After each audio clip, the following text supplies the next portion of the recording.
Welcome to another heart failure working group virtual meeting. Tonight we got you a really fantastic hot topic, cardiac amyloidosis, and we got a great three speakers that will take you through the journey of diagnosis, from clinical diagnosis, imaging diagnosis, and then we'll finish with the management. Trust me, you will not regretting joining this meeting. You will find a lot to learn. I will learn, you will learn. Good, fantastic speakers. Just two house points. So any questions, you cannot obviously communicate audially. So you just write your question throughout. We'll have the three talks, and then at the end, we'll have 15 minutes for discussion. At the end, there will be a link that you need to fill in for feedback to get your CMEs. Okay, and the sake of time, I will introduce our first speaker. It's a really, really great pleasure, honor for me to introduce my very good friend, Dr. Hani Sabur, who needs no introduction to those who in the region who knows him. He is the man of endless skills and abilities, and as far as educations, he's a man who had the 6 American boards. He's got certified in heart failure, internal medicine, transplant, name it, cardiovascular disease, echocardiography, nuclear. He's established and has the highest probably work in as far as cardiac amyloidosis in relation to this talk tonight in UAE. He will talk to us tonight about the tips and tricks in diagnosis of cardiac amyloidosis. Dr. Hani, floor is yours. Thank you very much, Dr. Hari, as always, for a very kind and thoughtful introduction. I'm merely a student, and I always like to study, so that's probably why I do these exams. So I'm going to start with this. If you can just confirm that the slides are visible. So what I'd like to, and thank you for the opportunity to talk about this very important and emerging topic. So clues to cardiac amyloidosis, the diagnosis, what are the tricks to find these patients? Because believe me, there are many, many of them. We're just not finding them. Okay, so there are 3 pieces of literature, which I'm very proud to say that the team and myself were very proud to be part of, to try and enhance the clinician's recognition of diagnosis. And we call this one detective work, because it really does require a specific mindset in an under-recognized disease. Where are the unexpected areas? Where are these people hidden? And the second paper, which was published last year with the great assistance of Dr. Halouk, who will be presenting in a few minutes, how to optimize the nuclear medicine PYP scan, because that is now the way that you diagnose these tests. It's not cardiac MRI, it's not cardiac biopsy. So for this test, it really has to be done with a great deal of simplicity and precision. And using this technique that Dr. Halouk actually pioneered in the region, we looked at how to reduce false positives and equivocal studies in these patients using a specific technique with the nuclear medicine scanning, which is called SPECT-CT fusion. You can avoid a lot of the false positives. In fact, we totally eliminated that, and we got a very pure result. So the most recent article, which I'd like to share with you, was just actually accepted for publication last week, as a matter of fact, is a very large group of patients. Now, many of us work with interventional cardiology colleagues or our structural heart disease team members. This is very important because 15% of elderly patients with aortic stenosis actually have concomitant cardiac amyloid. And their outcomes are poor if you don't recognize and treat the amyloid. Even if you do the TAVR or the surgical AVR, they may continue to have heart failure symptoms. And this is actually a scoring system that was developed from historical cohorts and patients with cardiac amyloid and aortic stenosis. And these give you the risk or the suspicion of aortic stenosis concomitant with cardiac amyloid. So we do expect a patient with aortic stenosis to have a thick ventricle.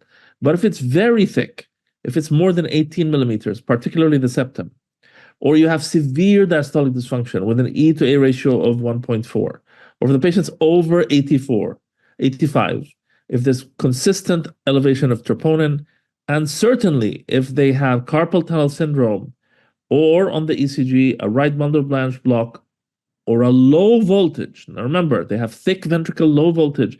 These are all red flags. You may not need to systematically do this scoring system, but in your mind, I have a thick ventricle, an older patient, very severe diastolic dysfunction, and some funny thing on the ECG, either a bundle branch block or low voltage, plus the extra cardiac manifestation. It's in the hands, carpal tunnel syndrome. You have to think of cardiac amyloid. You have to do the screening test, which is the scan, and you have to start them on treatment before going for the TAVR, because this will impact their outcome quite significantly. This is actually one of our patients that we discovered using this methodology. As you see, the patient has a very thick left ventricle by atrial enlargement, interatrial septum is thick. You have a valve area of 0.88 with what we call a paradoxical low flow, low gradient. The gradient was practically about 17, low voltage.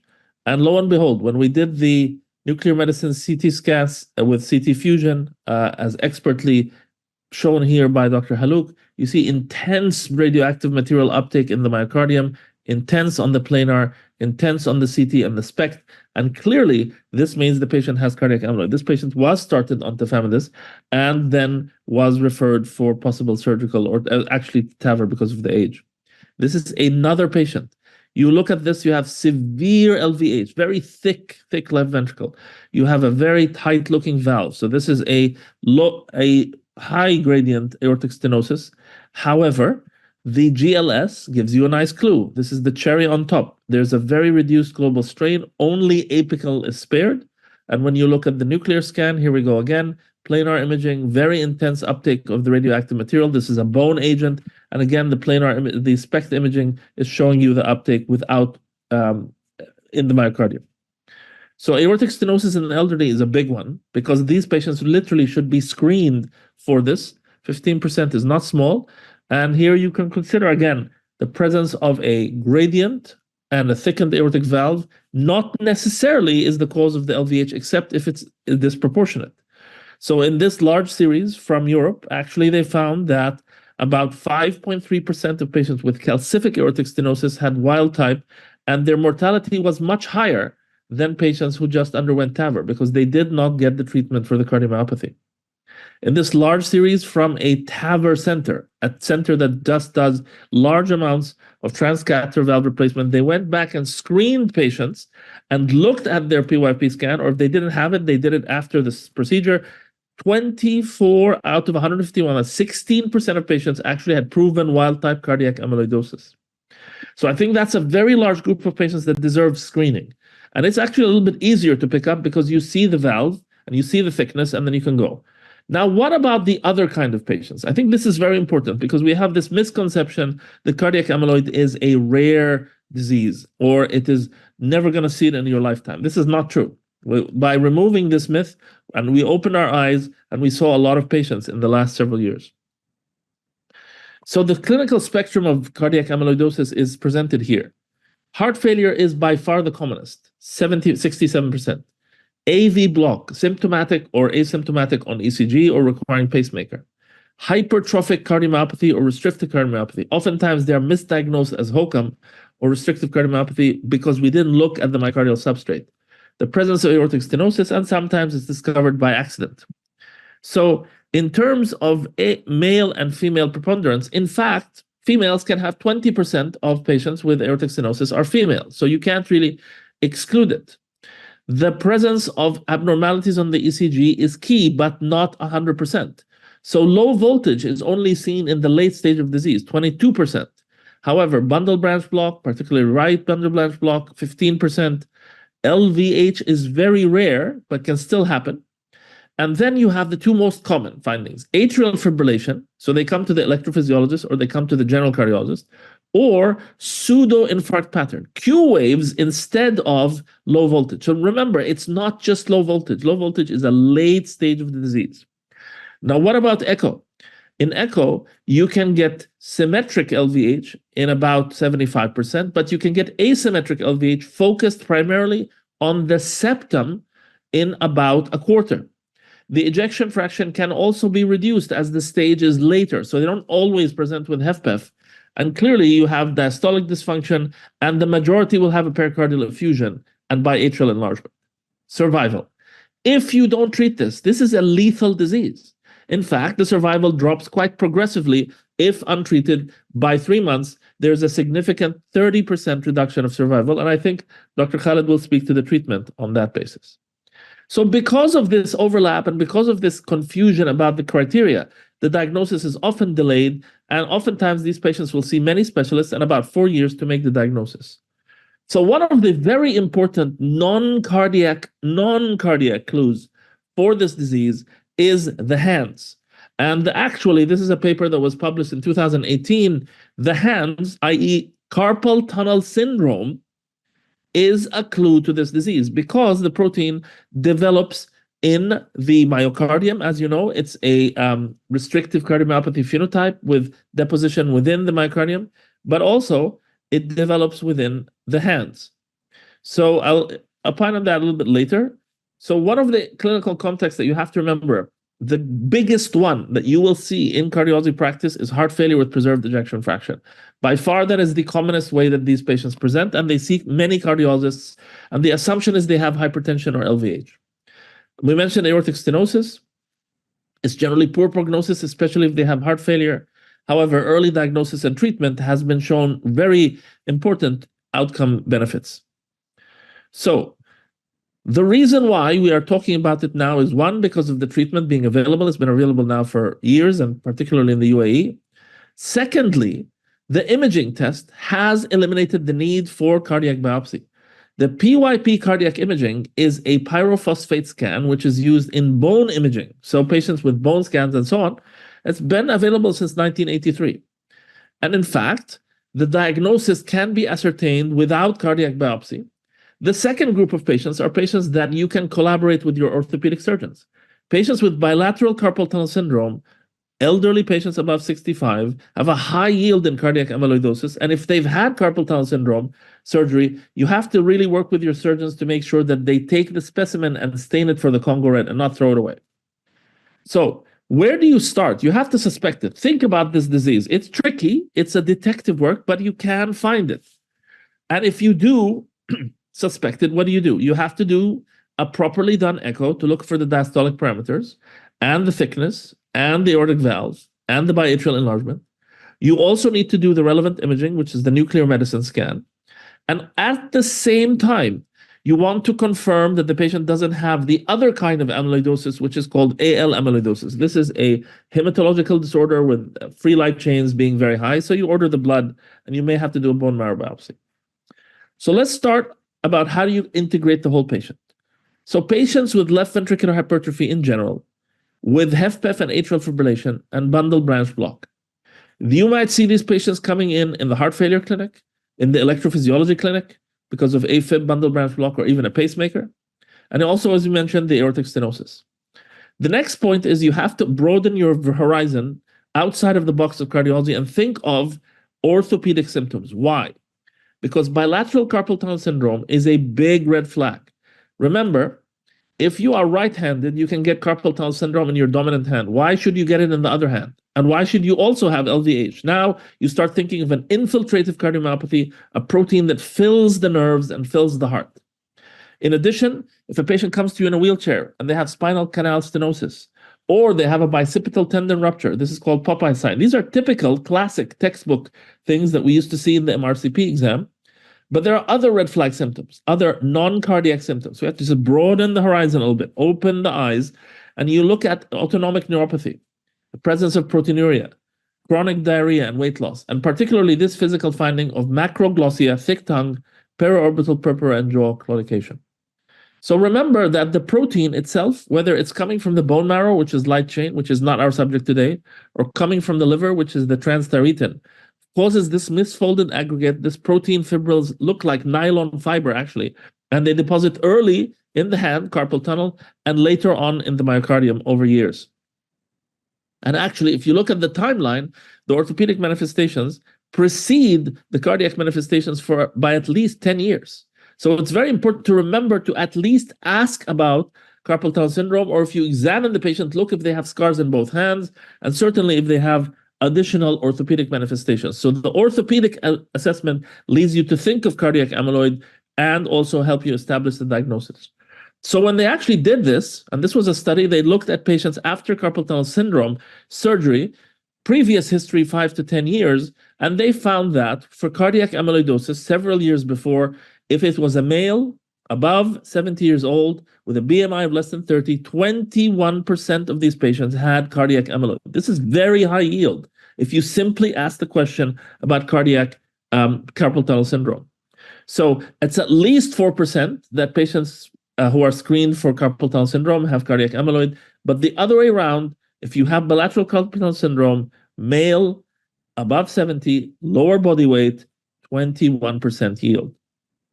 So this is something that's been developed. It's very useful. It's actually very hard for clinicians to remember this. First of all, because it's not frequent. I'm not going to say it's rare. It's just not frequent.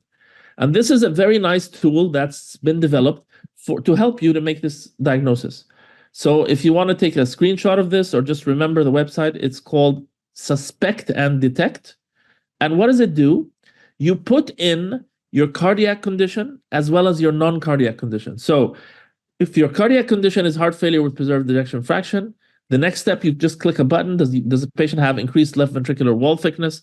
And if you then add carpal tunnel syndrome, it increases the risk and suspicion by 6 times, 600%. So this is so important. If you see a lot of HFpEF patients with a thick ventricle, don't forget to ask about carpal tunnel or look for it, right? Because that means you jump suddenly into the very high yield of cardiac amyloidosis. And then it'll help you to trigger going for the scan. So again, using registries, carpal tunnel syndrome registries, older patients, it's really important. These patients get an echo, abnormal echo, go to the PYP scan and assess the monoclonal protein in serum and urine. So this is a progressive disease.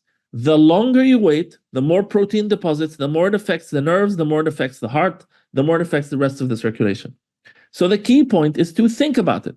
I'm not saying every single patient with LVH, a 20-year-old patient who's hypertensive with LVH, that's not the same patient. But think about it. So again, just to give you this is a very useful tool. You can keep it on your phone or your desktop. Just remember, this is called the Suspect and Detect calculator, and it's extremely useful. And the more you use it, the more you become familiar with it. If you want to take a screenshot of this, this is actually the QR code. You can just scan it. It'll be on your phone, and it will help you to remember the algorithm. Now, when to suspect cardiac amyloid, my opinion is always suspect it in the 4 phenotypes we discussed. So males more than 65, females more than 70, with heart failure and a thick ventricle, and you can pick a number, 14 millimeters or 12 millimeters. There's a difference between European and American. Just think thick. And additional non-cardiac symptoms. It's really a key component. And I tried to summarize them for you in this single slide. So starting with left ventricular thickness of at least 12 millimeters, but of course, the thicker, the more. If you have low voltage on the ECG, or certainly you have an old ECG where the voltage was higher and now it's smaller, what could cause the voltage to disappear? Well, 1 would be a myocardial infarction. 2 would be a deposition of a systematic protein. Number 2, heart failure with preserved ejection fraction and a thick ventricle. That is my biggest trigger, and that's where I found most of the patients. Next, if you do this, and it's quite common in the ECG, routinely, pseudo-infarct, Q waves, or AV conduction delays. You'll find that these patients were either referred to an electrophysiologist or referred for a cardiac cath, and they don't have coronary artery disease. Okay? The next clue is they come to the emergency room with some symptom, and they have a very high NT-proBNP or a very high troponin in spite of normal coronaries. And when you look at the BNP and the troponin, why is it high? It's because of the toxicity. The protein is poisoning the myocardium and causing apoptosis in the absence of coronary artery disease. And the patient may well be completely euvolemic, sitting in front of you with minimal edema, not short of breath, with a BNP of 3,000 to 4,000. The others are non-cardiac clues. Carpal tunnel syndrome is very important here. Patients with peripheral neuropathy, don't assume it's because of diabetes. Even though diabetes is very common, think of sensory involvement. Again, like the carpal tunnel syndrome in the hands, you have the neuropathy in the feet. Next, if patients have a cardiac MRI or you send them for a cardiac MRI, please tell the MRI reader that you're thinking of amyloidosis, because we have to do special sequences, including T1 mapping, ECV measurement, which is not routine, and also late gadolinium kinetics, including failure to none. You have to state this so that they do this protocol. They can't do it post hoc. And then finally, as I mentioned, if you have a patient with a family history, that's a clue, or more importantly, a person that you start putting on heart failure therapy and they start becoming hypotensive and they do worse because it's a stiff ventricle. This is not neurohormonal activation. It's a stiff ventricle. They don't do well with conventional therapy. So just to remind you again, amyloidosis is a disease that is hidden in plain sight. It's a wolf in sheep's clothing when you're talking about the aortic stenosis. It's hidden in plain sight when you're looking at the more common phenotype. What is that? This is also in the website, but I'd like you to memorize this if possible. Hidden is the word that we're trying to find. We are trying to unhide cardiac amyloidosis. So what are the components of hidden? H for HFpEF, I for intolerance to conventional heart failure therapy, including ACE, ARB, and beta blocker. D is for discordance, i.e. the thick ventricle with a low or normal QRS voltage or a pseudo-infarct pattern. D, diagnosis that is extracardiac, carpal tunnel syndrome or spinal stenosis. Always remember, this is very, very high yield. Echo, increased wall thickness and increased biventricular thickness, like right ventricle, increased septal thickness, increased biatrial enlargement. So everything is thick, everything is dilated, and there's a pericardial effusion, but there's not a good explanation for it. Plus the reduced global strain. And N is for nervous system.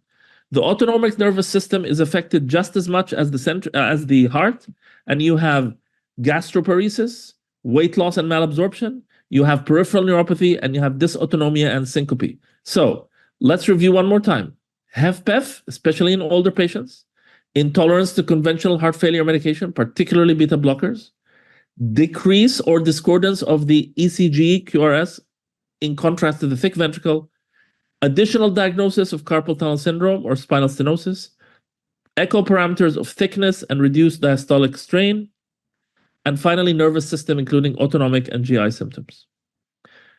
Just again, GI symptoms, neurological symptoms, coming in a wheelchair in a patient with cardiomyopathy, and the other findings, aortic stenosis murmur, again, AS in a HFpEF patient who's older, carpal tunnel syndrome, look at the hands, don't forget the physical examination, don't spend all your time on the EMR, and this is the famous Popeye sign. This is called bicipital tendon rupture. I wanted to show it to you because this is almost pathognomonic.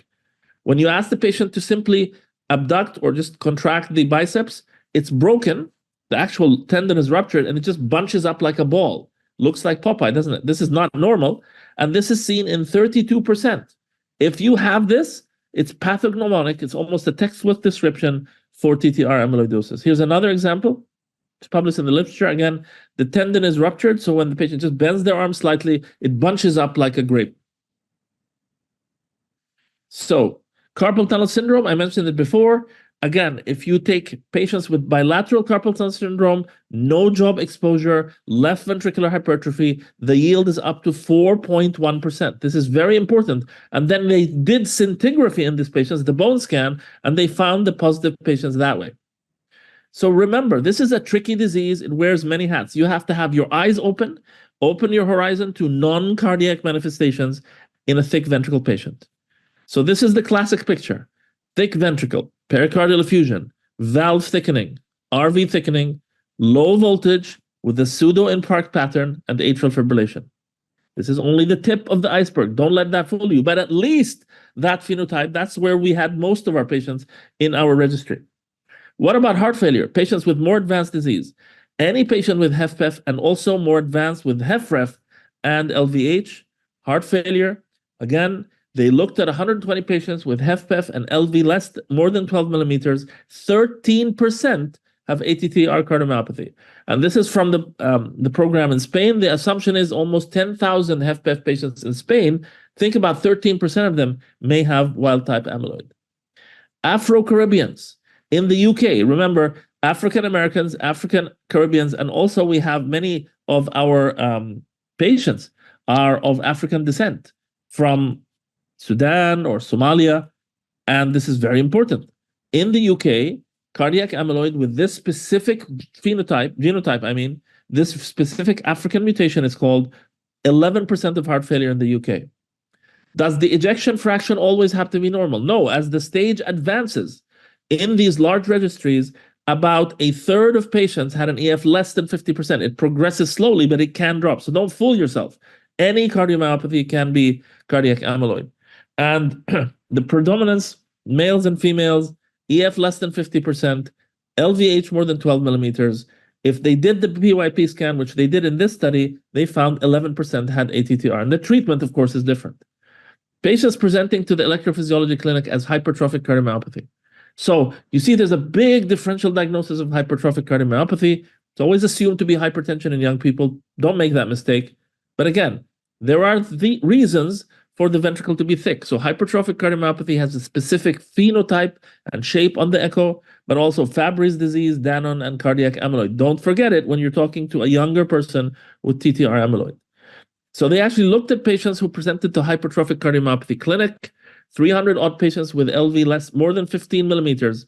They found that, and now this is younger patients, familial amyloid polyneuropathy, 5.7%, ATTR cardiomyopathy, 5%. So the total is about 10% of patients with HOCM, initially diagnosed as HOCM, have it. But of course, it's skewed. As you get older, remember, we're talking about now over the age of 65, 75, this is where cardiomyopathy due to amyloid increases. What is the commonest misdiagnosis? And please don't fool yourself. This is where most seasoned physicians make a mistake.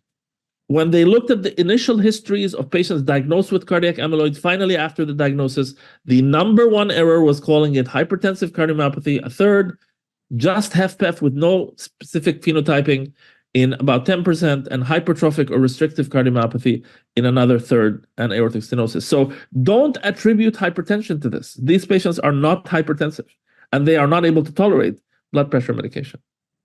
Finally, as we come back now, full circle, to the electrophysiology clinic, these patients will present to you with AV block. So this is a patient with complete AV block, as you see, with a junctional escape rhythm.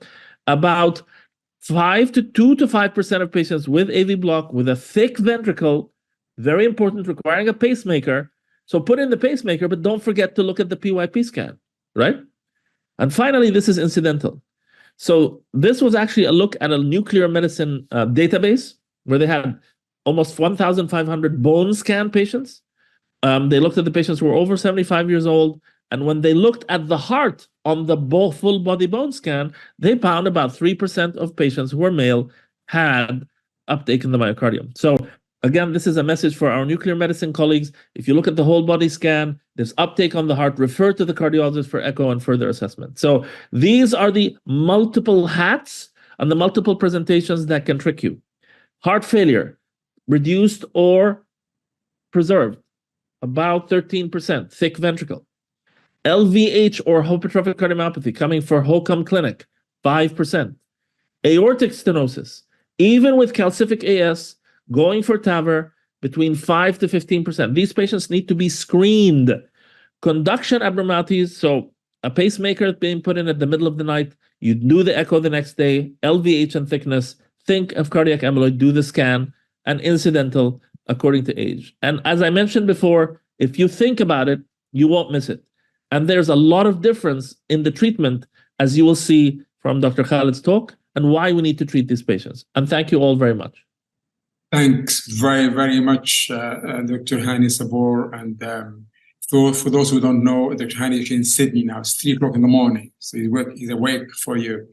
So you cannot get a better talk about the clinical assessment or suspicion of cardiac amyloidosis, how to go about it better than from him.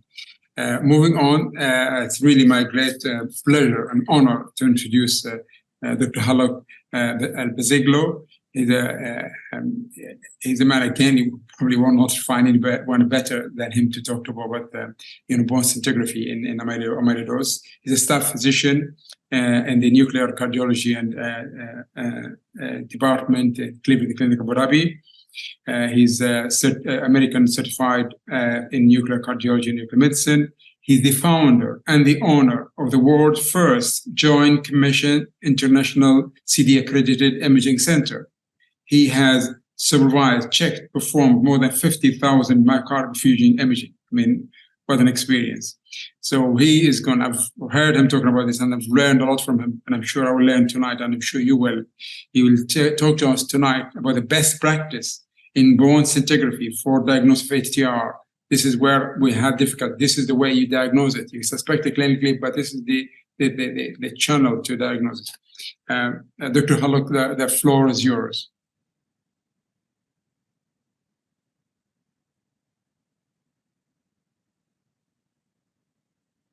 I need to unmute Dr. Haluk.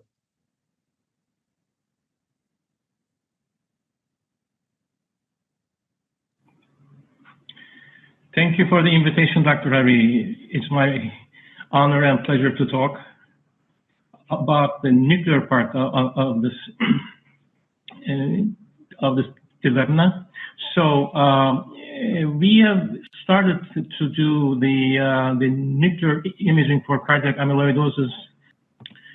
So as we see in this graph, the nuclear imaging techniques come early in the phase, like after the biopsy, the positive emission tomography, and then the PYT scan and cardiac MRI.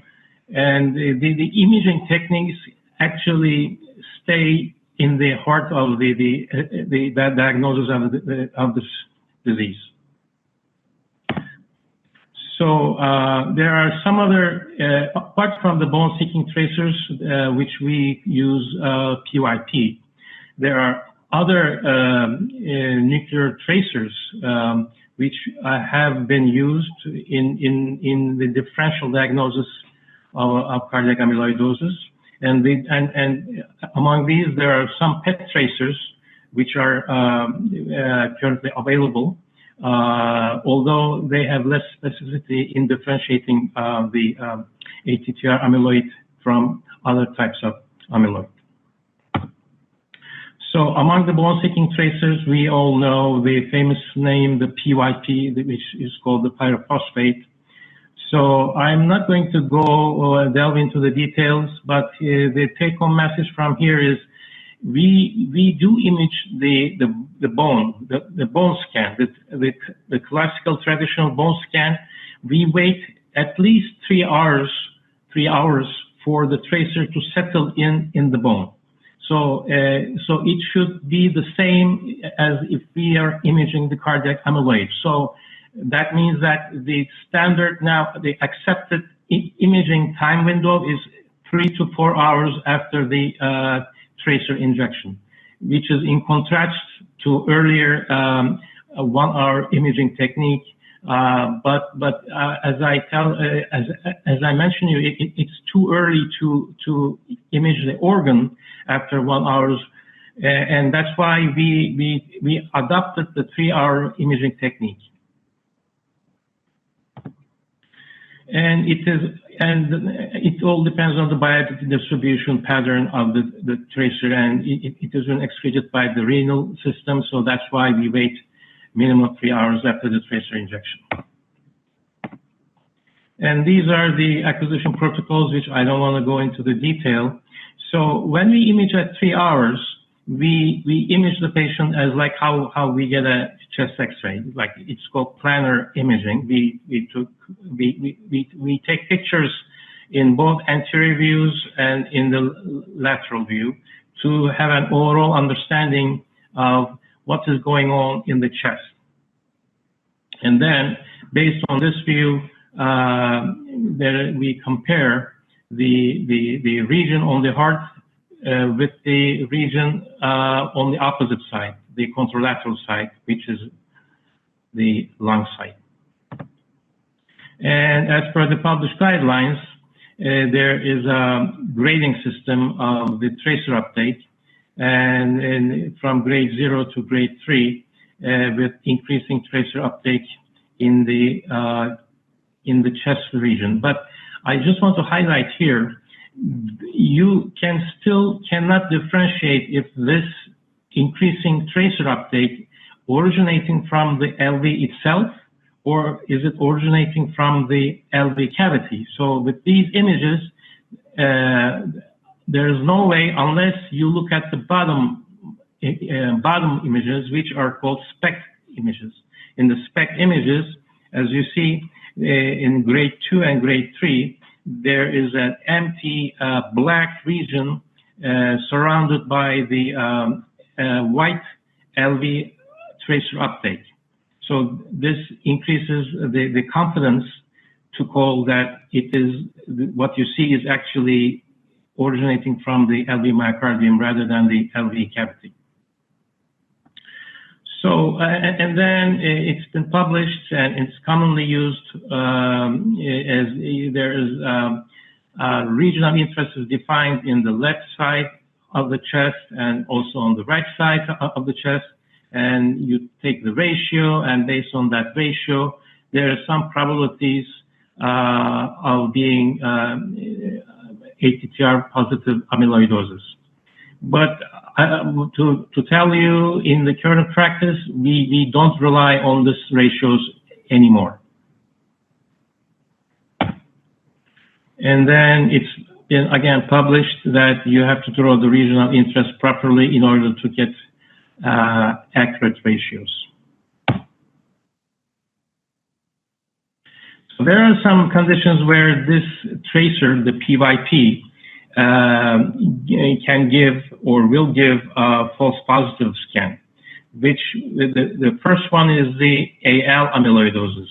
So AL amyloid can also pick up the PYP, and that's why the AL amyloid should be differentiated by other means in order to confidently call that this uptake is this positive scan is due to ATTR amyloidosis. And of course, the other most common is the blood pool in the LV cavity, which can give you a false positive scan. And also some rib fractures, some mutations, and some medications can also give a false positive PYP scan. And false negative scans, as expected, early ATTR can be negative, and certain ATTR mutations can also be negative. So a typical case, which is strongly suggestive, which is a positive case for ATTR amyloid. And as you see, the 1 hour or 3 hours, it doesn't matter in this case. It is intensely avid LV myocardium is lighting up here. And that's why it looks like kind of a very similar to myocardial perfusion scan. So this is a positive case, a 55-year-old male, and with many red flags. And we did the PYP scan, and on the left side of the window, you would see the circles and the ratios. And on the right side, you see the SPECT-CT image, which clearly shows the uptake is in the LV myocardium.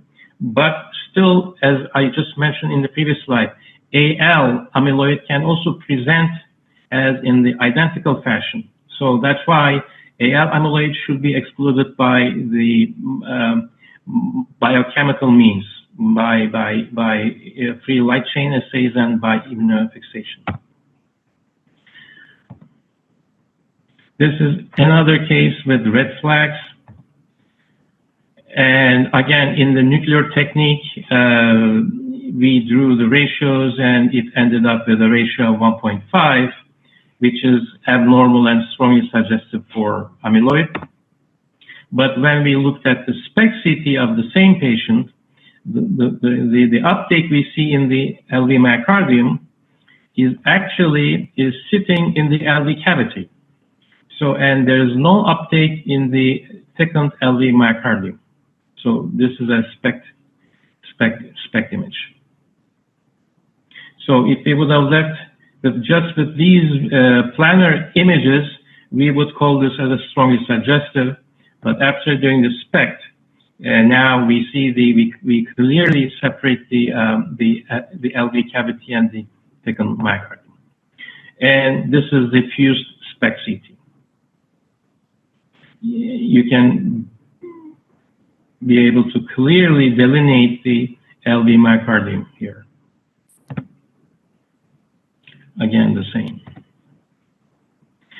So while we are doing the SPECT CT, we get the additional CT scan, and we then co-register or fuse these two images of the CT and the SPECT. And when we do that, of course, we need to be as accurate as possible to precisely align the SPECT image with the CT image in order to confidently say the LV cavity is lighting up and the LV myocardium is not lighting up. And we published our experience last year, and with the bottom line in this paper was that we completely eliminated false positive scans and equivocal scans. So we no longer call equivocal scan, and if we call a positive scan, we are confident that what we see is actually in the LV myocardium, not in the LV blood pool.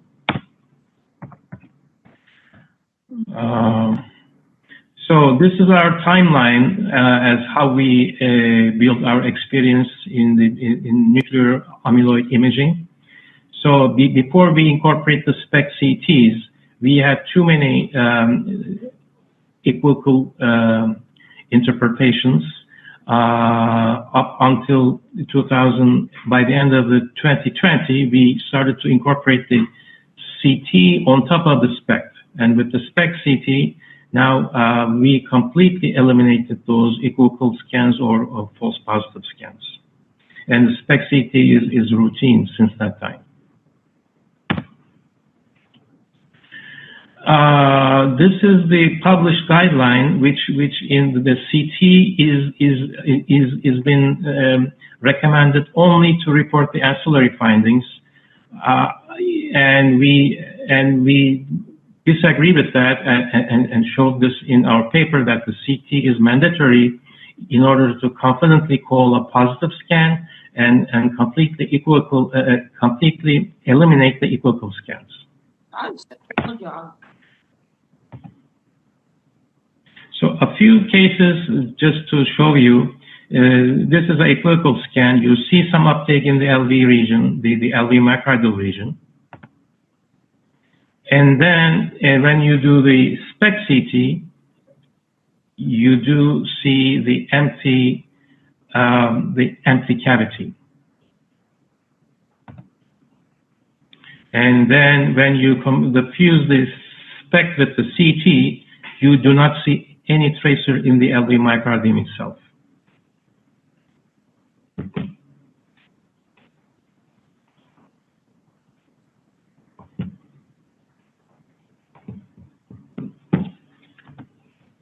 Again, another case with the equivocal assessment because of the ratios, and there is some activity in the left chest region.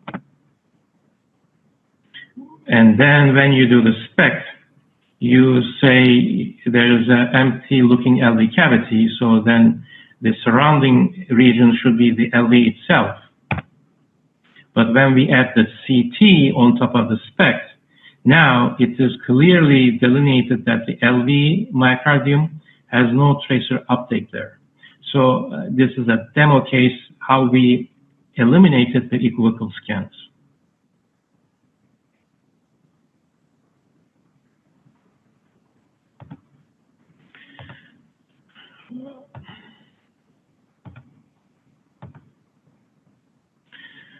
These cases are the cases from our published paper. So the LV cavity and the apical sparing is so deceiving here. But when you add the CT, now you see the LV cavity and the apex, which has no tracer uptake. And we also looked into if we image at a later time point, like at 6 hours, will there be a difference in the interpretation, and we came up on this single case as that there was no difference. And again, the SPECT-CT is the technique that we use. So regardless of the 6 hours or 3 hours, once we have the SPECT-CT in our hand, we can clearly see the LV myocardium. And lastly, for the centers which are now start doing the PYP scanning, if they have a SPECT-CT available, of course they can proceed. They should proceed with the SPECT-CT. But if they do not have SPECT-CT available, and then if the images come up as completely clear, then they can confidently call this as not suggestive. But any tracer uptake around the left chest in the region of the LV myocardium, there is no way to tell if this is indeed a myocardial uptake or the uptake is in the cavity. There's no way to tell unless you do show the anatomy by the CT. So that's why on these cases, I would suggest them to refer their patients to a site which does have a SPECT-CT scanner. That's all I have at the moment. And I'm just going to give some demo pictures. As on the left, you see the strongly suggestive, and on the left, not suggestive scan. And on the right-hand side, if you have this in the middle, if you have a clear, no questionable chest with no uptake, yes, then you can stop here. But if you have any subtle activity in the LV region, you should or you must do a SPECT-CT to confidently say if this is positive or negative. I think this is the last slide I have. Thank you. Dr. Halak, that was great. That's really, really fantastic. So, UIB is important. 3 hours, not 1 hour. And forget about HCL. You have to have a SPECT-CT. I'm sure this will help discussions later on. Moving on to that, please put your question in the chat for us to discuss later on. And at the end, don't forget to fill the feedback, but the questions, please. Okay, now moving on, diagnose ATTR. How do we manage it? It's a great pleasure for me to introduce our colleague, Dr. Khalid Al-Mullah from Kuwait. It's really an honor and a pleasure to have him with us really tonight and for him to give us his time. He's a consultant cardiologist, got his cardiology fellowship from King Faisal Specialist Hospital in Riyadh, and he had his advanced echocardiography and nuclear imaging fellowship from McMaster University in Canada. He runs the cardiology fellowship program in Kuwait. He's a member of the Kuwait Committee of Infiltrative Heart Disease, and he published so many papers in various aspects of cardiology. He will talk to us tonight about the new era in ATTR management. So, got the diagnosis, how do we manage it? Dr. Mullah, floor is yours. Thank you for Dr. Hariri for your presentation. I am happy today to see Dr. Hani, Dr. Halouk for an interesting topic regarding ATTR amyloidosis, especially those diseases, as Dr. Hani said, is the hidden one. So we know that we are in the clinic, we saw a lot of patients maybe hidden to us, but when we dig in the diagnosis, see the different red flags about this disease, we're trying on to better diagnosis to reach an early treatment. So today I'm discussing the new about the treatment of ATTR amyloidosis. First of all, let me try to see what's the indication of the Fendamax or the tafamidis at all. It's usually the only licensed drug licensed for ATTR wild type amyloidosis and also in the translating variant type to reduce both cardiovascular mortality and cardiovascular related hospitalization. First of all, we have to understand the mechanism of action of tafamidis or the DMARDs. It's mostly, as I said, the first licensed drug. It's a selective stabilizer. And we know the mechanism of transthyretin amyloidosis. It's usually a transport protein that's produced by the liver. And it's mostly a transporter that contains a tetramer. It's a transporter that misfold to its particles of monomers that will act as the pathology of the amyloidosis itself. So the dissociation of the transthyretin itself and the position in the extracardiac tissues, it's the extracellular tissue, is the main pathology of this disease. The tafamidis actually act as a stabilizer to transthyretin protein itself, so it prevents its dissociation to its monomers parts.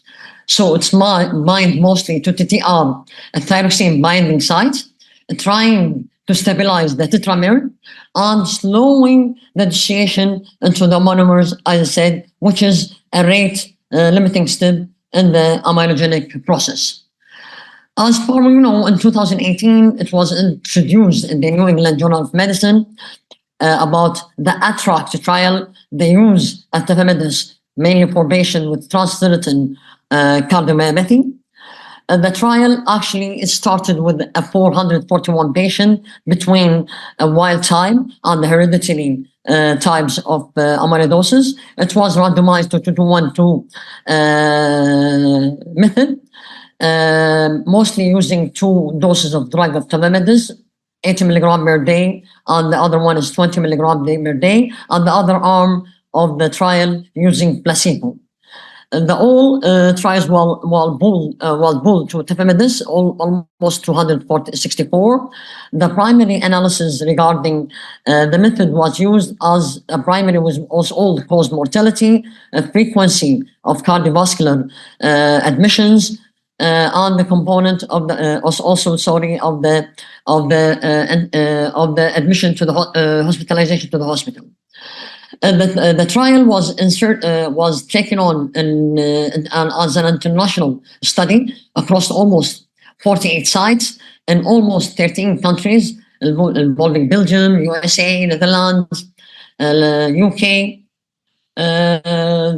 This trial includes, as I said, mostly patients between 18 and 90 years of age. There was a confirmation of ATTR amyloidosis wild type or hereditary. Echocardiography also helped in the diagnosis with end-diastolic and interventricular septal wall thickness of almost more than 12 millimeter. History of heart failure with at least 1 period hospitalization of heart failure. NT-proBNP was high, almost more than 600, with a 6-minute walk of more than 100.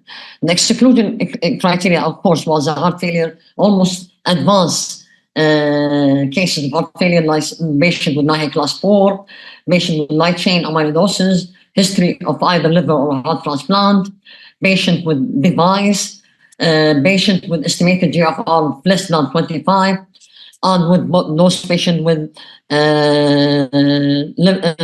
increased liver enzyme. Those one of the headlines of the trial that was mentioned and was interestingly also mentioned, that patient almost carried on with the combination of all-cause mortality and frequency of cardiovascular-related hospitalization over the period of 30 months. We saw that 71% of those moved to the tafamidis during the duration of 30 months was alive. And also the ones who are also involved to precipitate about the cardiovascular hospitalization, almost 0.42% are hospitalized during the first during the years or during per year during the 30 months. So there is a tremendous trend of this drug regarding both reduction of all-cause mortality and frequency of cardiovascular-related hospitalization. This is an important slide regarding also one of the main headline of the trial regarding the significant reduction of tafamidis to mortality comparing to placebo. We see that both curves are separating almost at 12 months, 12 to 15 months. We saw like almost 30% relative risk reduction during the 30 months, almost starting at 12 months. It's, I think, maybe Hani or Dr. Halouk will also help me on that also. I think the late action of the drug regarding mortality reduction, it's mostly due to the effect of the mechanism of action of tafamidis. As I said before, tafamidis actually acts as a stabilizer of the transthyretin transporter protein, and those action that prevent the dissociation of this drug mainly will affect the mortality, which be also late in the life, almost or late in the starting of the medication, almost 12 to 15 months from the starting of the medication, which almost is 30% relative risk reduction, which is a tremendous, huge, significant result that was seen in the ATTRACT trial. As I said previously, also one of the primary is the cardiovascular related hospitalization with placebo. We saw also a 32% relative risk reduction in the cardiovascular related hospitalization per year compared to placebo, especially if those patients started on tafamidis earlier. Also, one of the effects that is significant, and we see it early in the starting of the medication of tafamidis in those patients, is the functional capacity of those patients. We can see here the 6-minute walk and the KCCQ, the cancer score of those patients. It's starting to illustrate the benefit early enough as almost 6 months. So from 6 months from baseline of starting tafamidis, we see a huge or significant differences in functional decline of almost a 6-minute walk of 76 meter difference, and also 40 of the cancer score of points, which is also a huge, tremendous change regarding the functional decline, which, as Dr. Hani said before, the amyloidosis is mostly a disease that is progressively increasing through the years and also causing the functional decline of those patients. Usually those patients come to us in the clinic and we saw them regarding the fatigability, the NAHE, most of them are NAHE class 2 to 3. They functionally not well. But when are starting the tafamidis, we've seen the early benefits of this drug, especially regarding the functional decline. And as I saw this slide, I remember the only one trial that illustrates the functional decline on the 6-minute walk tremendously was the TAVI study regarding patients with aortic stenosis.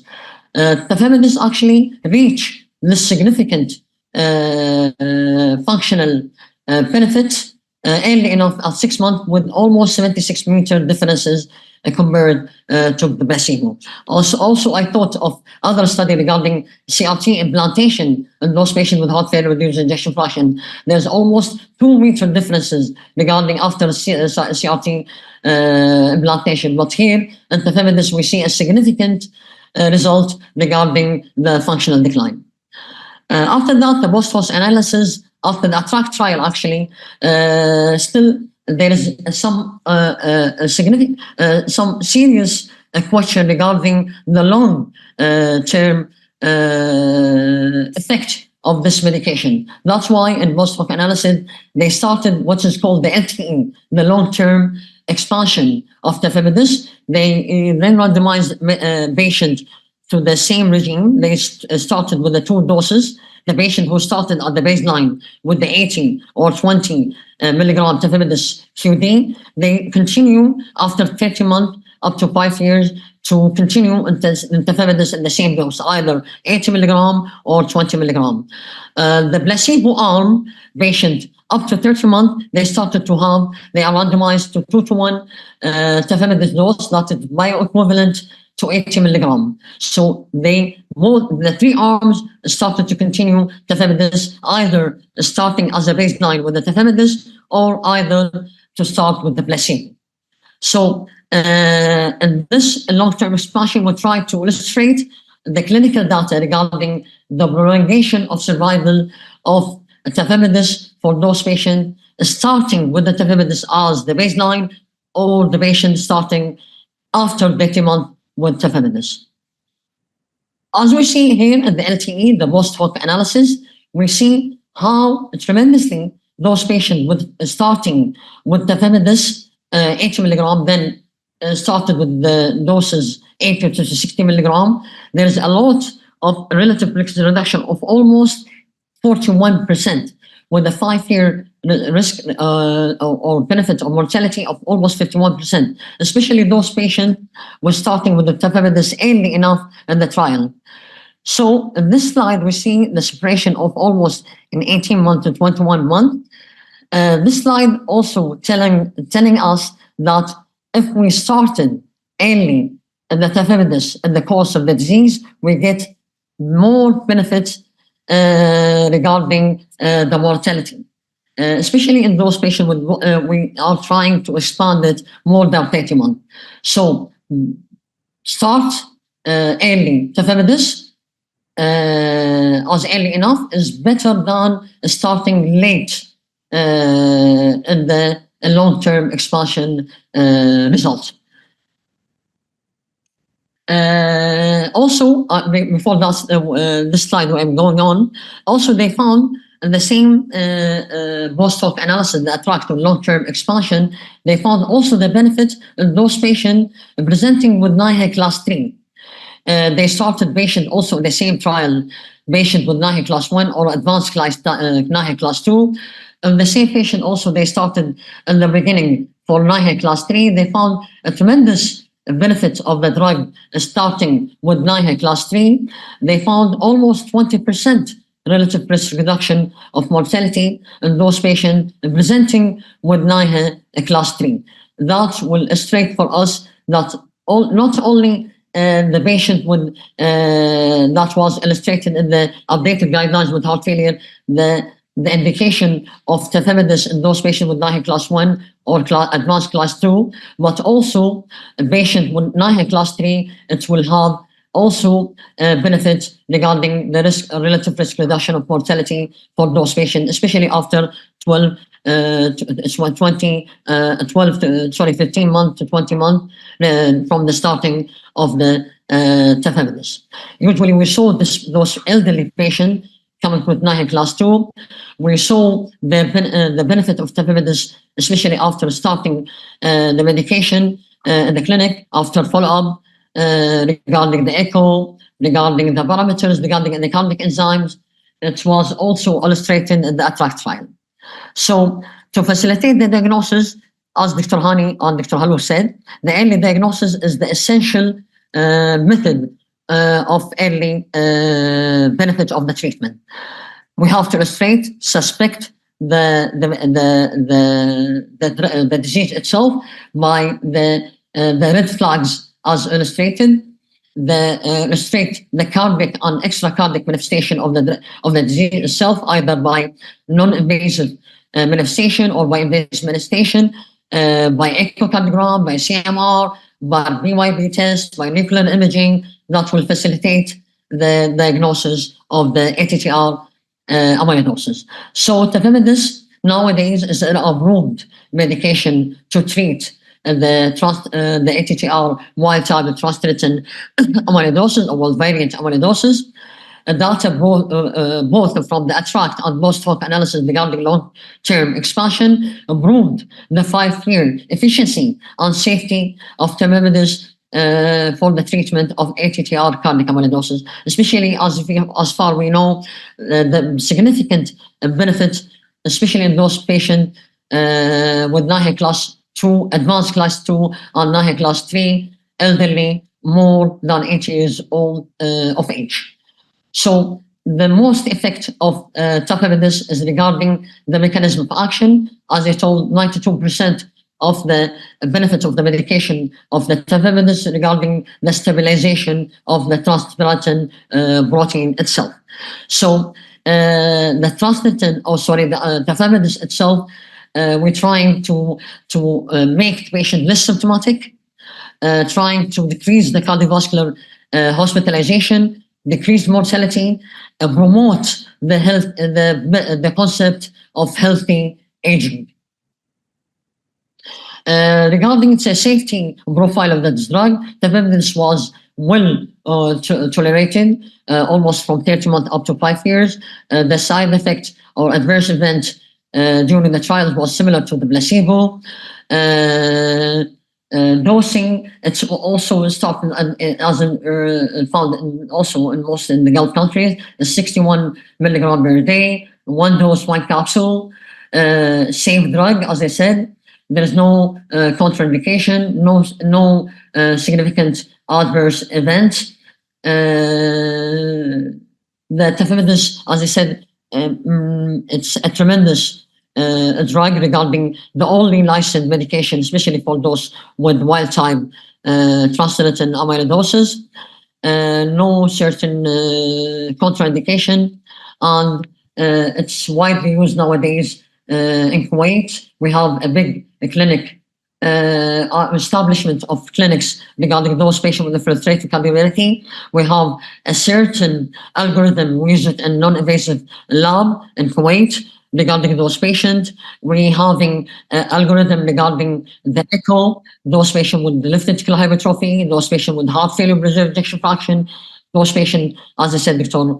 Hani, about those patients with left ventricular hypertrophy, especially with those with increased left wall with thickness of more than 12 millimeter, those patients with speckle tracking, changes in top, those patients with increased biventricular left wall thickness, patients with left arterial dilatation, especially those patients. We follow him up in the clinic regarding the Holter monitoring. Left arterial dilatation is also a prognostic factor with late gladium enhancement, with the global longitudinal strain, as also a prognostic method to find those patients with high risk of getting adverse event regarding amyloidosis complication. With that, I conclude my slide regarding the latest trial of ATTRACT trial with long-term expansion about tafamidis.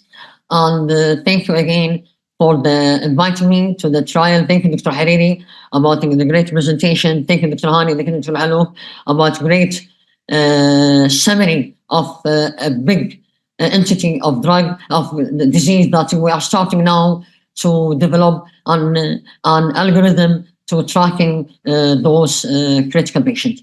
Thank you again. Thanks, that's a really great overview of the evidence for the very effective treatment of cardiac amyloidosis with tafamidis with the ATTRACT trial.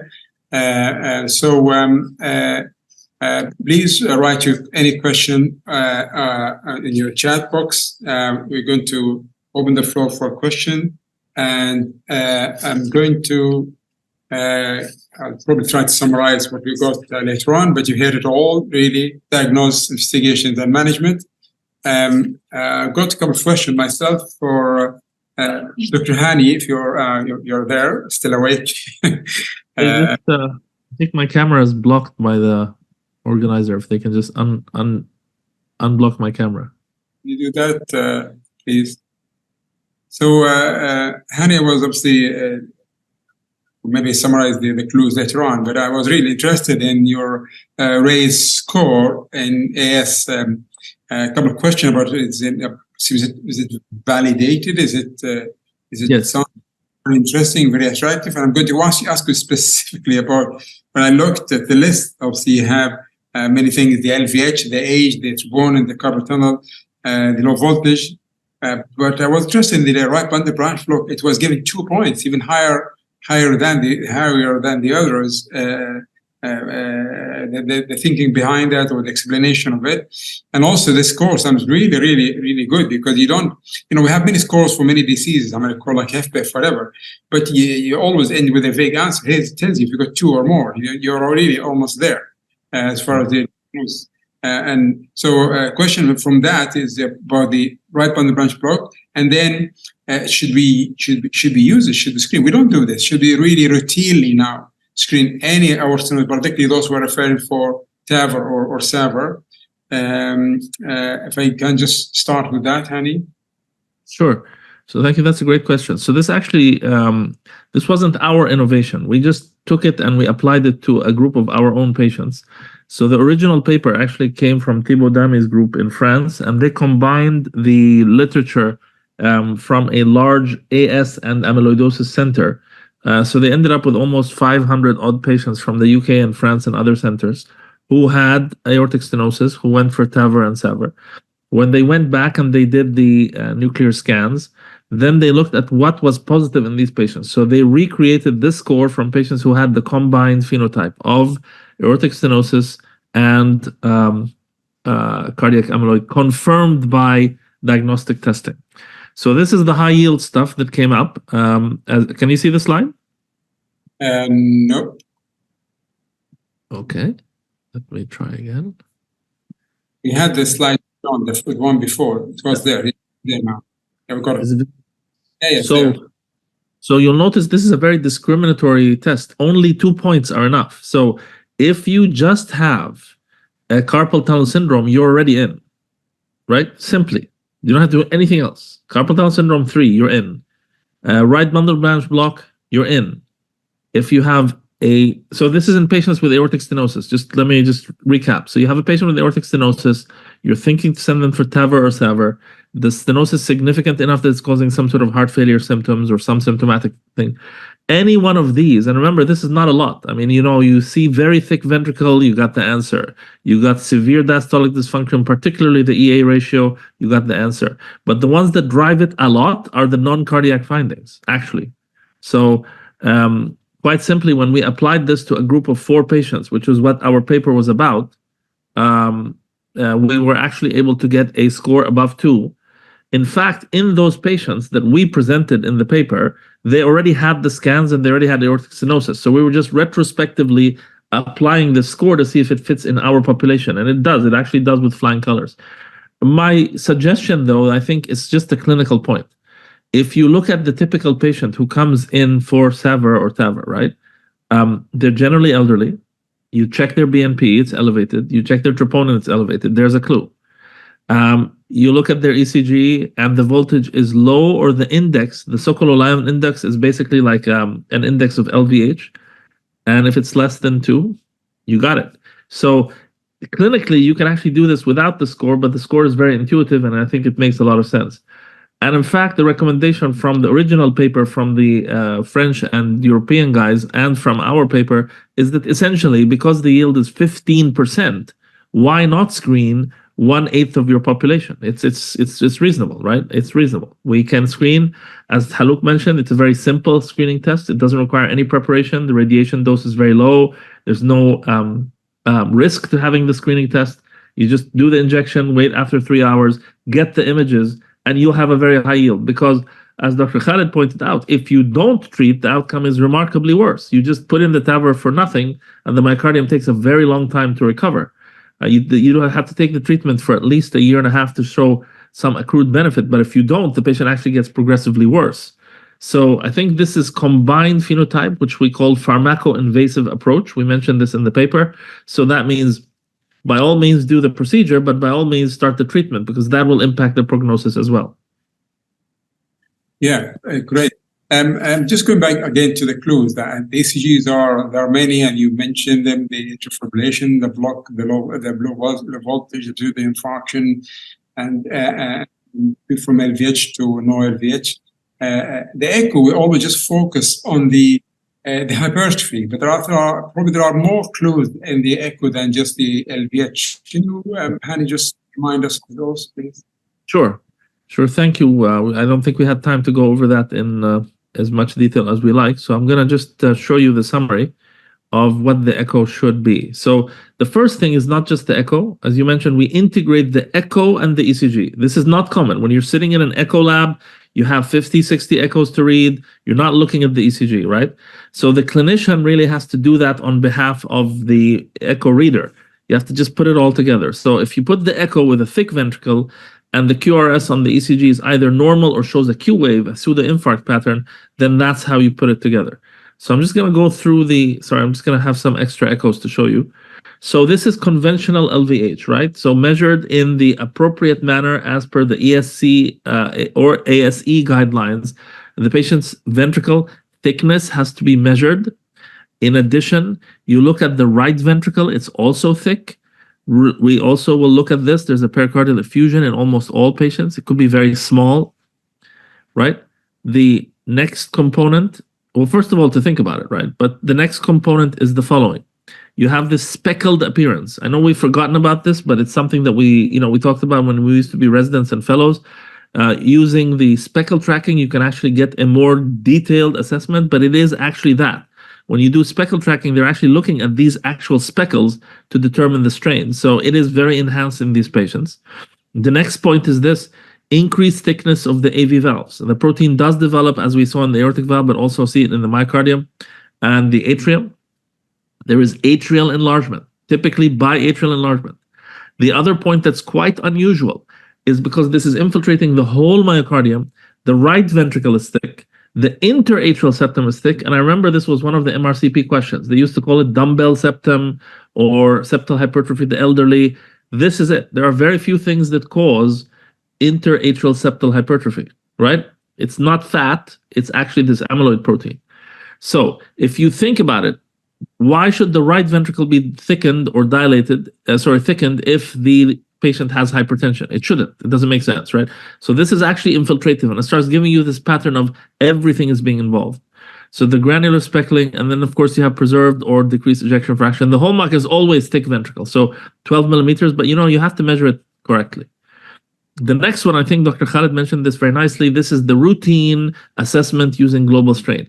Look, if you don't do global strain, you're missing a tremendous opportunity in all hypertrophic phenotypes, in cardio-oncology. It has a huge application. You just have to train the technicians to do it. It adds maybe 1 or 2 minutes to the acquisition, but it's very powerful. If the patient leaves, you can't reconstruct this without doing the strain imaging. So you have to acquire the raw imaging from speckle tracking. So this is a pattern, a typical pattern. It's from a paper that was published several years ago, but our patients look exactly the same. It's totally reproducible. So you see here the numbers, -7, -5, -10. There is markedly reduced global longitudinal strain, except at the apex. Only the apex is spared. So you see here the numbers, -15, 17. These are normal. So you have a bright red inside a sea of light pink. This is called the cherry on top. If you imagine you have a cake and a little cherry on the top, bright red, that's what it looks like. And I think this is very easy to acquire. If you have a good 2D image with speckle tracking, you apply the strain module and it gives you this picture. It's just very, very simple. Now, I think Dr. Halouk can speak to this also because we've seen in the SPECT scans apical sparing, right? So in fact, because the protein deposits primarily at the base and somehow doesn't come to the apex, even on the SPECT scan, you can see this pattern, although it's not well recorded in the literature. The other thing is you have to compare global strain patterns to, I'm sorry, I'll stop for a second. Go ahead. No, it's with the background noise. No. Okay. So global strain is different if you look at all sorts of hypertrophic phenotypes. So this is a very seminal paper that was published almost 12 years ago, but it's very important. If you look at patients with cardiac amyloid, they are the ones that have this unique pattern, okay? You see it always apical sparing. Everything else is pink. If you look at hypertrophic cardiomyopathy, there's no problem with the global strain. And we look at aortic stenosis, everything is differentiated. But this is the only time, and you see this is 4 examples from a very old paper of reduced global strain with a central apical sparing using the bullseye plot. So it actually can even tell you what kind of hypertrophy if you're actually doing it. If you're not doing it, you're missing a tremendous opportunity. So here's another example. Thick pericardial fusion, biatrial enlargement, Now, I mentioned it briefly, but remember that asymmetric LVH can occur. You might be tricked into thinking this is some sort of hypertrophic obstructive cardiomyopathy, right? It's not. It's just predominantly seen in the septum, but the posterior wall is thick also. It can be asymmetric, and it's not clear why this happens. So don't fool yourself. If it's not concentric, it doesn't mean that it's not amyloid. This sort of summarizes from one of the publications that we did what other findings you have. So the valves, there's actually thickening of the mitral valve here. The interatrial septum is also thick, right? There's also significant and severe impairment of diastolic function. So you have a restrictive filling pattern, right? As I mentioned, that's part of the RAISE score also. So the E-A ratio, look at that. And also, if you look at the tissue Doppler, look at this. This is called the 555 sign. So there is significant damping of tissue Doppler, particularly if you look at the pulse wave here, it's very low velocity. The whole problem seems to be in the base of the heart towards the mitral valve, and the movement during diastole is significantly reduced. So I think these are really important clues. It leads us to be a little bit more expert in our echoes. We have to look at the diastolic function carefully. I think it is essential to do global strain in every patient, really across the board. You know, the cardio-oncology literature is replete with data. I'd like to also hear the comments of Dr. Khalid and yourself and Dr. Halouk about these findings. Great. I got a couple of questions, Dr. Halouk and Khalid, but there's a question from the audience, maybe for your and Dr. Khalid, the role of myocardial biopsy or cardiac biopsy in the diagnosis of cardiac amyloidosis. Dr. Khalid? For me, Mohammed, yes. So I think nowadays with this tremendous diagnostic tools that we have, especially as Dr. Hani said, about the red flags, about the establishment of the new recommendation regarding the non-cardiac manifestation, and also the echo tool as the first diagnostic tool. Now, the cardiac biopsy with the BYB test, as the clinical Dr. Halouk said, the BYB test, especially those patients. So we don't have a recommendation to go forward for the invasive test with the cardiac biopsy. We have all the tools now nowadays, non-invasively. We have the BYB test, we have the echo tools, we have extra manifestation for those patients with amyloidosis regarding the CMR use, for the use of leg random enhancement. So I don't think there is a rule of cardiac amyloidosis of the cardiac of biopsy itself as a tool of diagnosing cardiac amyloidosis. I have something extra to add, and Dr. Hani also, as he said, as we are in our center in Kuwait, I want to share this slide with you. In Kuwait, we have in the Echo Lab, we started to establish a recommendation regarding the use of echo and suspecting or diagnosis of amyloidosis. We have certain algorithms for those patients coming to us, referred from the heart failure clinic or referred from medicine, our people transferring to our infiltrative cardiovascular clinics. We categorize the patient according to the high or medium, not like the score of points. We categorize them according to the risk criteria, as high, medium, low, with the addition of the echo finding. So those patients with a high risk criteria or medium risk criteria, we propose them to go to the other algorithm regarding the suspicion. We go to BYB test both the hematological test and also the BYB test. So both are ordered to end about the especially in those patients with high risk criteria regarding the previous algorithm. There is also regarding your question regarding the echo parameters regarding the diagnosis of the clues of the cardiac amyloidosis. There is a good paper in the American Society of Echo for the echo findings specific for the cardiac amyloidosis. It's well written, well summarized regarding the Doppler echo in cardiac amyloidosis, the one Dr. Hani said before a while, the 5 rules of the tissue Doppler regarding mitral annular velocity and the diastolic dysfunction, the loss of the A wave in the sinus rhythm for those patients, the introduction of L wave bump in those patients regarding an elevated LA pressure. So all these key points illustrated well in the American Society of Echo. I hope all the audience go through the American Society of Echo. They will find in all the echo red flags to help their data and suspecting those patients transfer for them in the echo lab. Thank you. Look, really, the BYB scan still remains when you have to have clinical suspicion, but then you refer to the BYB scan. And that's where I think the experience needs to build, though, in the center that they want to diagnose cardiac amyloidosis, in my view. And I think moving on from what you said, the 1 hour to 3 hour imaging is really. Thank you. Comment on the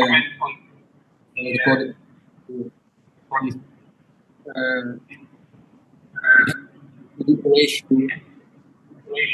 It's no longer reliable. That's one question. The other one,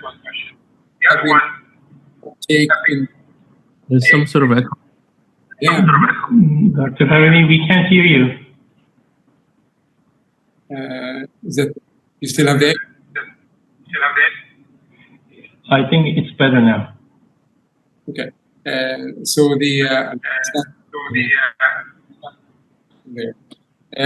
there's a question. The issue of having the rather than the myocardium, even at 3 hours, and the LV function, kidney function, and then address to elaborate the thoughts, not just a spect alone. So, question CL ratio, the acceleration of this take within the world, does it have it? Is it related to EPD? No, that's not relevant. It's related to LV function. And then the importance of having SPECT CT that you really emphasized in your talk. I just want you to remind us of it again, elaborate on it, please. I'm afraid I got part of your question, but still, let me just give you my insights. The reason why we wait that long, like 3 hours or 4 hours or maybe even more, is just to have the tracer to get settled in the tissue. So in those cases which like a low heart failure or low pump, low ejection fraction, of course it will take more time for the recirculating tracer to go into the cell itself. But that is one point of the so there's no certain time point at 3 hours exact or 4 hours exact, but you should give enough time for the tracer to settle down. And since we cannot protocol each and every case, like who has heart failure, who doesn't have heart failure, or who has low ejection fraction, we adopted 3 hours. And if at 3 hours, if the CT part tells me that there is nothing in the myocardium, I'm done.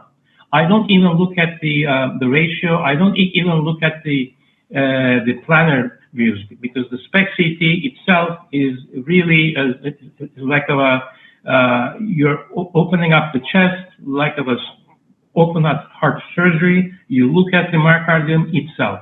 If you don't see any tracer, done. I cannot comment, or I don't have that much of definitive idea as if there is little bit of uptake or somewhat of mid-zone uptake, which for that, I think a human eye is not that sensitive to say, oh, there's some subtle uptake in the LV myocardium, so this is early disease. The way to do it is now, a few sites in the world, they are quantifying the uptake of the tracer in the myocardium. And then they do serial quantification. So say in the first scan, say the uptake, the quantified uptake is, let's say, 10. In this 2 years later, if the uptake is 15, yes, there is a serial increase of the tracer uptake. But human eye, I don't think is that much of sensitive to say there is subtle uptake there. So the reason why they publish in the guidelines as equivocal is just because all of those are based on the planner or the planner views. So the bottom line here is that, again, the SPECT CT should be mandatory. And at this time point, unless we don't do quantification, all we can tell is yes or no, like positive or negative. I hope I could be able to answer some part of your question. You did, really interesting. I think the point that you think uptake, it is negative, it's fine, end of story. If it is positive, you need to ensure it's in the myocardium. You get the SPECT CT. On that, echo and I don't know why. I think this is a very going to be from your presentation. You click and you have to start. What drugs that actually not tolerable to control that you can use? Any comment?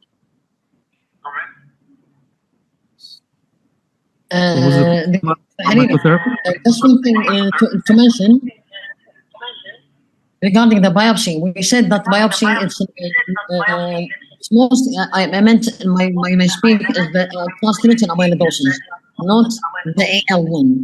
The AL1 is a different story regarding the hematological manifestation, the bone marrow biopsy. But I meant what our topic is transthyretin amyloidosis. Thank you. I think that's an excellent point. I think maybe we can just emphasize it one more time. So the original studies that use the nuclear scan is 99% accurate if there is uptake in the myocardium and there is no AL protein. Like Dr. Khaled showed in the diagnostic algorithm, you do the blood and look for free light chain and immunofixation. If that's negative, and the scan is positive, you do not need any kind of biopsy. You don't need a cardiac biopsy, you don't need a skin biopsy, nothing. Because this was 99% sensitive, specific, and accurate. The issue comes up if you have the scan, but also the protein, i.e. the free light chain or the immunofixation is abnormal, then you still have a suspicion of the other type of amyloid, which we didn't discuss today, which is AL amyloid. This one is a much more dangerous progressive disease. It's caused by a specific clone in the bone marrow that produces high levels of free light chain, very large amounts, very toxic to the myocardium. This is a hematological emergency. It will present almost like a fulminant heart failure. That patient needs a bone marrow biopsy and a cardiac biopsy literally within days, 1 or 2 days. And they have to be treated with chemotherapy, and that's not sort of what we're talking about today. But just to clarify, I think the very nice summary of all of the talks now, we use the nuclear scan as if it's a biopsy. It is a non-invasive endomyocardial biopsy. When you have bone tagging agent positive in the myocardium, that means the protein is present in the myocardium, and you can stop at that point, provided that you have excluded the other protein that comes from the bone marrow. Great. Thank you. I think the echo is gone, I think, now. It's great. It's gone. No, my question to you, Dr. Mullah, maybe we didn't hear, is actually what drugs we should contraindicated. Sorry, can you repeat it, Dr. Mohammed? What drugs are contraindicated in patients with amyloid? I.e., do you use conventional heart failure therapy in these patients? I think the echo is back. This is a common question, you know. Usually we use the medication like patient water pills like Lasix, Prosamide. What we have precaution regarding those patients with beta blocker, you know. those patients with beta blocker, rate limiting, we have to reduce the dose and we have to be cautious regarding those medication, especially with those patients presented to us with heart failure, preserved ejection fraction. They are in heart failure symptoms. We're trying to introduce this drug to them. We're trying to, the other drug like ACE inhibitors, beta blocker, we have to be cautious regarding the use of them regarding those patients. We're trying to reduce the dose and watch the patient regarding the side effect. So I think I agree totally. I think you definitely would use diuretics and MRA and probably even SGLT2 inhibitor, but definitely avoid Entresto for sure. And because this is a restrictive cardiomyopathy, the issue is that they use the heart rate to compensate. It's not due to neurohormonal activation. So beta blockers are bad. They make patients really decompensate. And digoxin is even worse because digoxin actually binds to the amyloid fibril. Yeah. So that's why digoxin nowadays is not like before, Dr. Hani, unless the patient is the it's downgraded like that before. But as you said, Entresto, in those patients with heart failure reserved ejection fraction, we have a little bit tendency to not use Entresto. I don't know why. In the Gulf countries, they are very afraid, especially those patients, elderly with NAHI class 3, they are estimated GFR, they are very worried regarding the use of Entresto. So those patients, mostly we're using water pills like furosemide, other thiazide diuretics, but the use of beta blocker, we are very cautious, they're very bad, they are dependent. As you illustrated, the echo, they are low, they have low A wave, they are low kicking effect of the diastolic function. So they are very prone, LA dilated, high LA pressure. So we are very cautious regarding the use of beta blocker in those patients. I think all of the colleagues who are not using Entresto are suspecting cardiac amyloid, and that's why they're not using it.